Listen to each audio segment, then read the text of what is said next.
get this camera right. Oh, it's wilting a bit. My camera's wilting. Just a minute. Right. Okay, right. I'm just going to go live for the club update. Right, so my delay line. I'm just going to talk a little bit about the delay line. I'll put some sockets on here so that I can just let's see, I want to make sure the camera's pointing over here. Not quite, I need to back it out a bit. We're getting that in. Yeah, maybe. Right, so I can connect my delay line directly to my, I think I've just got these little sockets on here where I can just plug the wire straight in. Makes life a lot easier. Now there's a problem because I bought these 1 millihenry chokes off eBay, and well, they only had a choice of 1 watt, or, sorry, half a watt or quarter of a watt.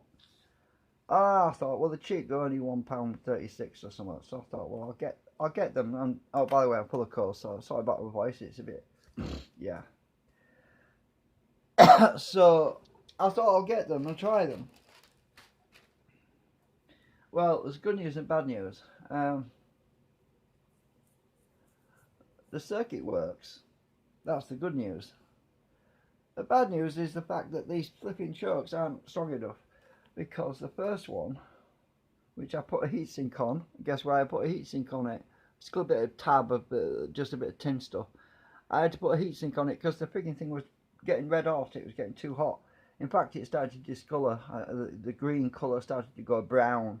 Well, it didn't go brown. It was just going darker coloured. So I knew it was overheating. So what I'm doing at the moment is I'm winding my own chokes. I'm winding a few of my own little chokes, 1 millihenry. So I got some chokes which I had lying around in my tray. Got quite a few chokes lying around. Took the wire off one because it was heavier gauge wire. It was actually this stuff. It was a bit thicker. I've got a few wound with the green stuff. So anyway, I've got my meter can measure inductances, so I'm just able to match it up. And so what I'm doing is I'm winding a 1.3 millihenry choke with a heavier gauge wire, so that I'm going to replace the first choke on my board with the one I've wound. And we'll see how that goes. I'm not quite sure why, but the first one's getting hot. The first stage is getting hot, but the second stage is not getting hot. And the third stage is not getting hot. And I assume that basically that the reason for that is most of the power is being lost in the first stage through the capacitor, the LC network. Because the LC network, basically the first one is basically taking all the load and charging the capacitor. I'm losing power because the inductor is getting hot. The resistance of these inductors is ridiculous. It's like 16 ohms. That's too much. That's too much for this when you're trying to draw 200 milliamps or 300 milliamps through the circuit. It's just too much, really. I've got a 10 ohm resistor down here in parallel with the LEDs, but that's fine. It's not even getting hot. Probably not getting hot because the inductor's getting hot instead. So obviously I'm losing power. So, but the circuit does work, and my little switch I've 3D printed, the pink thing, for selecting the tapping points, works as well. But not perfect, because there's I've got plenty of non-polar capacitors which I can use. So I actually found a few more inductors which I can take the wire off these and wind them all at 1.3 millihenries if I want. So I'm planning on, if I make, because I'll probably need 4 of these boards at some point. So I'm just concentrating on one system right now. I'm just concentrating on one system at the moment, one board, because working on the ones underneath there, oh, that's going to be a nightmare. So I want to get this one perfected, then I can replicate it. Basically what I'll do is when I get this one board fixed permanently, what I'll probably do is move the coils and everything and the board already preset underneath, so that I can basically work on the next one up here, so that I don't have to fart around with that one down there, because it's hard to work on something when it's down here, and it means turning the generator upside down basically, and I don't want to be doing that. So what I'll do is I'll basically set everything, get it working right, and tune it all up and everything, and when I'm happy with it, I'll move the whole lot into the bottom slot and forget about it basically. And then I'll carry on with the next stage, which will be doubling up the voltage and current, and that's the process of what I'll decide to do really. I mean, obviously if I wanted to tilt it forward and make some fine adjustments with a screwdriver, no problem, but I want to work out the bugs now. I want to get rid of the main bugs now. You know, the little problems where you've got to desolder things and resolder things, because once I get that perfected for one, it'll be the same for all of them. So it's a bit of a struggle, but that's what it's still fun though. It's actually a lot of fun. So yeah.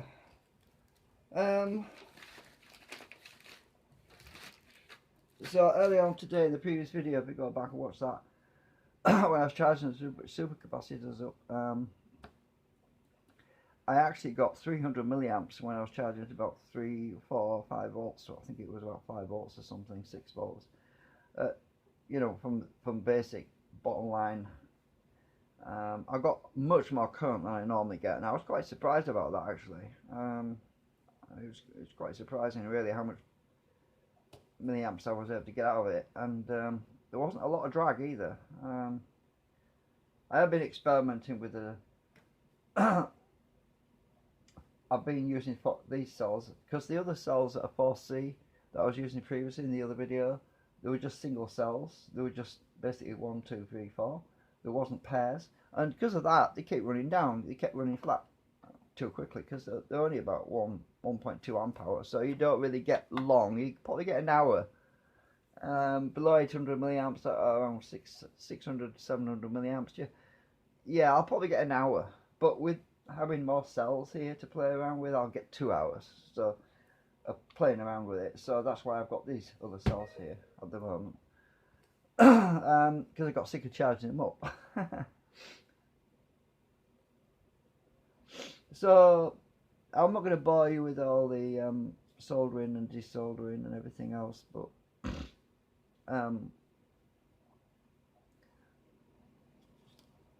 I've basically got to pop this coil out, this choke, this L1, and also I can plug in the capacitor in the first stage, because I was trying to find out what was causing this to get too so hot. So I can actually pop this first stage capacitor out now, because I've got a socket in there, so I can just plug that in there like that, and then when I try different values in the first stage, and the rest of them really just need to be 4.7 microfarad, and I was trying different ones in the first stage, because the first stage is quite critical really, as you can see from the diagram.